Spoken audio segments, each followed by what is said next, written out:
بسم الله الرحمن الرحيم. اتعرفنا في المحاضرات اللي فاتت على تعريفات الداتا اللي هي موجودة عندنا في المستشفى، ازاي نستفيد من الداتا دي وتعريفاتها في التطبيقات العملية.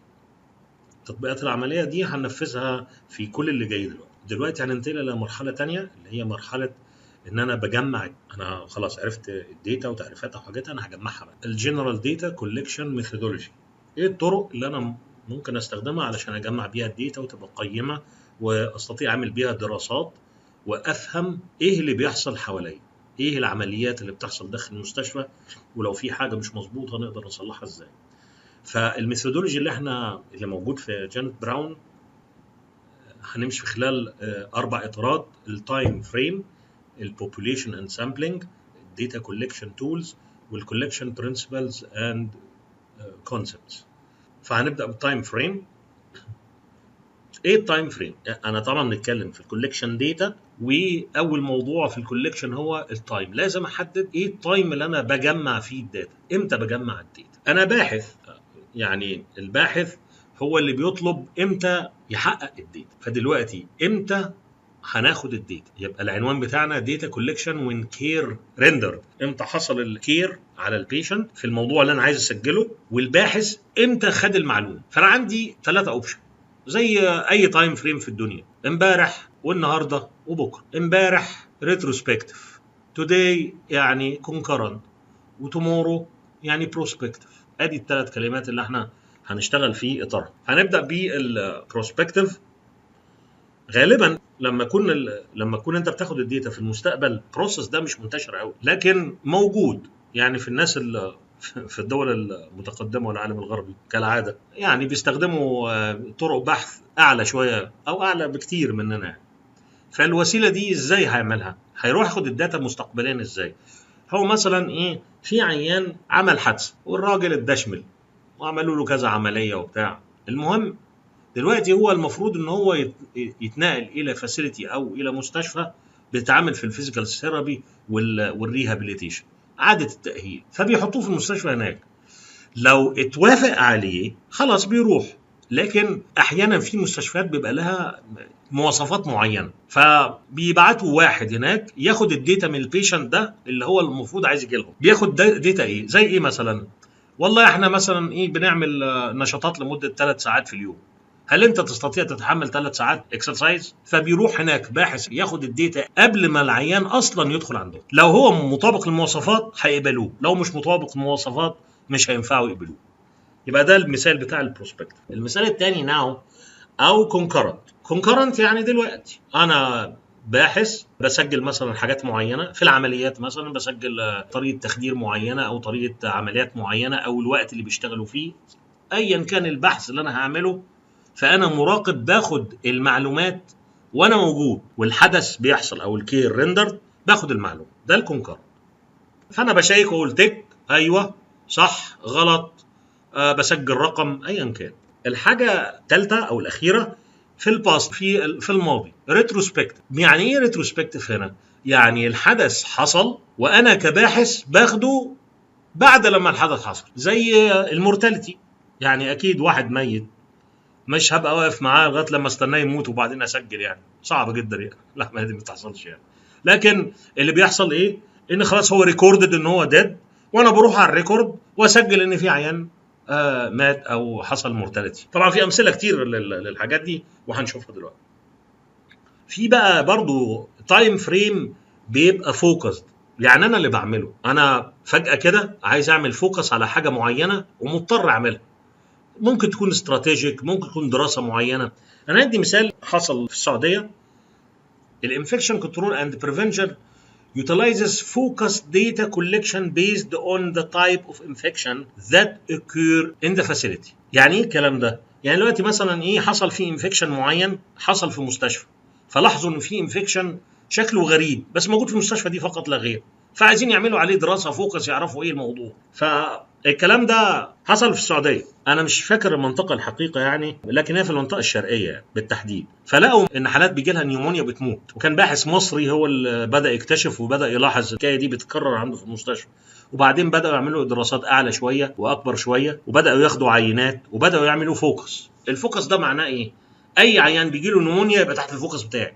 تعال اعمل لك تحليل زياده وايه السبب وعندك اعراض ايه. فايه الميرس كوف ده اللي هو الميدل ايست ريسبيراتوري سيندروم كورونا فيروس. ده فيروس بيتنقل عن طريق الكمل، مشهور جدا، يعني بيقول ان هو عن طريق الكمل. يعني طبعا اللي عمل الدراسه دي اللي هو الاي ام سي اللي احنا شايفينها دي اسمها إيريسماس ميديكال سنتر، وده من السنتر ده موجود في هولندا ومشهور جدا جدا جدا، وساعد في عمليه الدراسه دي اللي عملوها في السعوديه، وطلعوا بيها بالمرض او الكورونا فيروس اللي هو الشكل اللي احنا شايفينه ده. طبعا دلوقتي بقى في سيمتومز وبقى في ساينز وبقينا بنتكلم دلوقتي احنا ممكن نعمل تريتمنت ايه كمان، لكن في الاول كان مجهول. ده اسمه فوكس.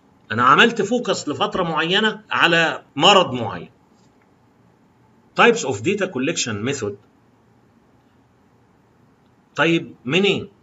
يعني انا الريسيرشر ده هيروح يجيب الحاجه هيجيبها منين؟ فانا بيبقى عندي برايمري ريسورسز وسكندري ريسورسز. التقسيمه دي مش موجوده في جانيت براون، بس انا لقيتها ظريفه ومنطقيه جدا. يعني البرايمري ريسورسز الريسيرشرز كولكت ذا داتا دايركتلي، يعني انا بروح اجيب الحاجه دايركتلي بايديا، يا اما بايديا يا اما بيخلي حد من شغال معايا بيجيبهم، بس هو اللي بيدور على الداتا. يعني انا عملت داتا معينه اخترعتها او حتى موجوده واقتبستها من حته تانية وعايز اجيب الداتا دي، بس هي مش موجوده في المستشفى، يبقى انا بعمل لها شيت وبخترع لها فورمه علشان خاطر ايه؟ الم الداتا. يبقى ده انا اللي بعمله. غالبا بتبقى بوربوزيف، يعني اصلا بتتعمل عشان خاطر البحث فقط، زي الميرسكوف اللي احنا قلنا عليه. الامثله بتاعتها البرايمري سيرفي او انترفيو او اوبزرفيشن. الفرق بينهم السيرفي زي واحد كده جاي يكشف على المستشفى ويشوف انتم ملتزمين بالجوده ومش ملتزمين، وعنده بارامترز معينه بيبص عليها، فيجي يعدي على الناس ممكن يسالهم اسئله. طب يبقى البحث ده ايه؟ السيرفي ده يبقى بيعمل هو ايه دلوقتي؟ بيسال اسئله دايركت لواحده مثلا انت عارفه البوليسي بتاعت اللي مش عارف ايه، طب قولي كده. ده اسمه كونكرنت. تمام. طب هل ممكن تبقى حاجه تانية؟ هل تبقى حاجه تانية في الوقت؟ غالبا هنشتغل كونكرنت وريتروسبكتيف. السيرفي ده ممكن يبقى ريتروسبكتيف، ممكن يبقى ريتروسبكتيف عادي، يروح يبص على البوليسي والبروسيدر المكتوبه اللي احنا كتبناها اوريدي، الاجتماعات اللي احنا عملناها، اي حاجه دوكيومنتد هي ريتروسبكتيف. يعني السيرفي ده ينفع كونكرنت وينفع ريتروسبكتيف. والانترفيو انا برضو الريسيرشر وانا بعمل انترفيو بنفسي، الانترفيو اخباره ايه؟ ده يطلع كونكرنت ولا يطلع ريتروسبكتيف ولا بروسبكتيف؟ انترفيو يعني انا موجود وبسال السؤال وباخد المعلومه، يبقى ده كونكرنت. طب والاوبزرفيشن نفس القضيه، انا باخد اوبزرفيشن وانا موجود، يبقى ده كونكرنت برضه. يبقى السيرفي تنفع كونكرنت وريتروسبكتيف، الانترفيو والاوبزرفيشن غالبا بيبقوا كونكرنت. ده البرايمري. السكندري بقى كتير قوي. use of data that were collected for various purposes other than current research. انا بعمل بحث، طب ما انا ممكن اروح المؤسسه بتاعتي المستشفى واروح ابص على ديتا اصلا هم بياخدوها. كم عدد العمليات في الشهر؟ بناخدها. طيب انا خلاص انا عايز استخدمها، يبقى في ديتا ممكن تكون اصلا السيستم بتاع المستشفى حتى لو ما بيستخدمش جوده كان بياخده. عدد الوفيات، عدد العمليات، كم حاله في الاو بي دي، في مثلا مكتب عندهم انفكشن كنترول بياخدوا شويه انفكشن كنترول ريت ولا حاجه. يبقى انا باحث ممكن يستخدم برايمري ديتا هو اللي بيعملها، هو اللي بيأسسها، والسكندري يعني هي موجوده وهيستخدمها ويقيفها علشان يشتغل بيها. اشهر حاجتين بيستخدمهم الباحث في السكندري الالكترونيك ميديكال ريكورد داتا. يعني لو في سيستم موجود في المستشفى بس سهل جدا نخش على السيستم ونجيب الداتا اللي هو عايزه لانها مليانه داتا. الحاجه الثانيه نبص على بيبر، يعني مثلا ريجستري، ديلي لوج، مانثلي لوج، اللي هي الدفاتر اليوميه او الدفاتر الشهريه ومكتوبه ويقدر يستخدمها حسب الطلب. دلوقتي هندي امثله للسكند، والامثله دي ليست حصري، يعني هي امثله فقط لا غير، لكن في داتا كتيره جدا موجوده داخل المستشفى. الديلي لوجز هنصنفها بقى، هل تعتبر كونكرنت ولا تعتبر ريتروسبكتيف ولا بروسبكتيف؟ ديلي حاجه بتحصل كل يوم، دي غالبا كونكرنت، واضحه يعني انها بتحصل كل يوم. مانثلي داتا لوجز وتشيك ليست، غالبا الاثنين دول يمشوا كونكرنت ولا ريتروسبكت. المانثلي يعني انت بتاخدها في الشهر، حتى التشيك ليست انا ممكن اخد منهم معلومات لو هي كونكرنت، لكن انا ممكن اخد منها معلومات ريتروسبكت. فغالبا المانثلي داتا لوجز بتبقى ريتروسبكتيف اكيد. طيب والميديكال ريكورد، اخبار الميديكال ريكورد ايه؟ ده الميديكال ريكورد ده اللي هو بقى ايه الفايل، هل هو كونكرنت ولا ريتروسبكتيف؟ لو هو اكتف في ايد الدكتور ماشي في المستشفى عمال بيتحرك يبقى انا كونكرنت، لو خدت معلومات اثناء ما بيتحرك يبقى ده كونكرنت. انما لو هو خلصنا منه والعيان ديشارج وبعتناه على الميديكال ريكورد ديبارتمنت وخزناه وبعدين سحبناه علشان ناخد منه معلومه يبقى هو ايه؟ ريتروسبكتيف. يبقى هو يجوز ميديكال ريكورد ينفع كونكرنت وينفع ريتروسبكتيف. continuous او periodic measurement. طبعا الكونتينوس او periodic measurement ده ممكن اخد داتا مثلا زي الكي بي اي، الكي بيرفورمانس انديكيتورز، دول الميجرمنتس انا باخدهم طول الوقت او باخدهم في اوقات معينه، معدل الوقت اللي بينتظروا العيانين عشان يدخلوا الدكتور ده معدل، ده انا باخد الداتا دي كونتينوسلي. تمام. فهل دي تمشي كونكرنت ولا ريتروسبكتيف؟ غالبا المعلومه انا باخدها كونكرنت، تمام، لكن هي تمشي ريتروسبكتيف برضه، يعني حسب انت بتكولكت الداتا ازاي. يبقى كونتينوس وبيريودك ميجرمنت، خاصه المثال بتاع الكي بي اي، الاثنين يمشوا حسب السيتويشن اللي هو كاتبه في السؤال. السمري ريبورت غالبا يعني معظم الريبورتات بتبقى ريتروسبكتيف، واحد كتب سمري ريبورت بعد ما خلصنا، انا خلصت والحاله مشت او راحت، سمري يعني الكونكلوجن النهائي للمريض، ده ريتروسبكتيف اكيد، يعني ده غالبا بيتكتب قبل ما الفايل يروح للميديكال ريكورد ديبارتمنت. فاينانشال ريبورت، تقرير المالي، ايه الاخبار؟ يمشي ريتروسبكتيف، طبعا اكيد. انا هات لي تقرير بالماليه اللي حصلت الشهر اللي فات، المصاريف بتاعه العمليات، المخزن فيه قد ايه، احصر لي الفلوس بتاعه العلاج باجر. طب هل تمشي كونكرنت؟ تمشي كونكرنت طبعا.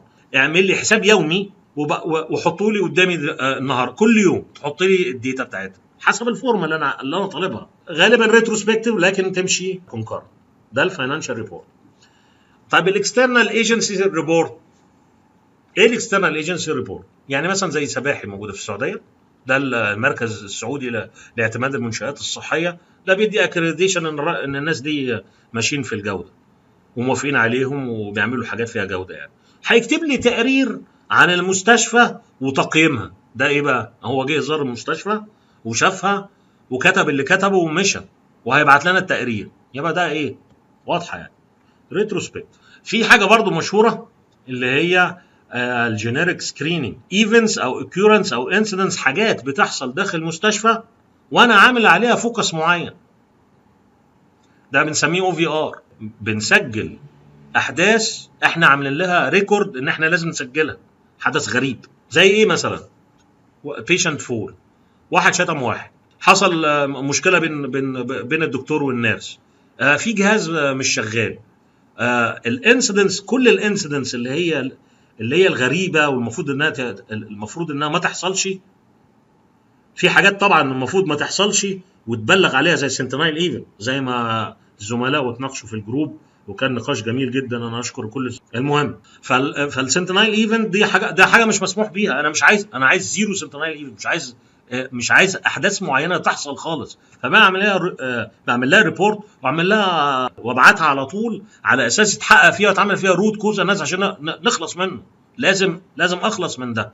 لكن في حاجات اقدر اتحملها، زي مثلا حاجه حصلت بس ما ضرتش قوي، بيشنت فول اسجله ماشي مفيش مشكله، وزي ما الزملاء قالوا برضو لو البيشنت فول جه بكومبليكيشن اصبحت سنترال ايفن، لو حاجه بسيطه وعدت على خير بتحسب انها واقعه، ده يعتبر اعتقد انسيدنت ريبورت. الريبورت ده الاو في ار غالبا ده بيبقى الريبورت بتاعه ايه؟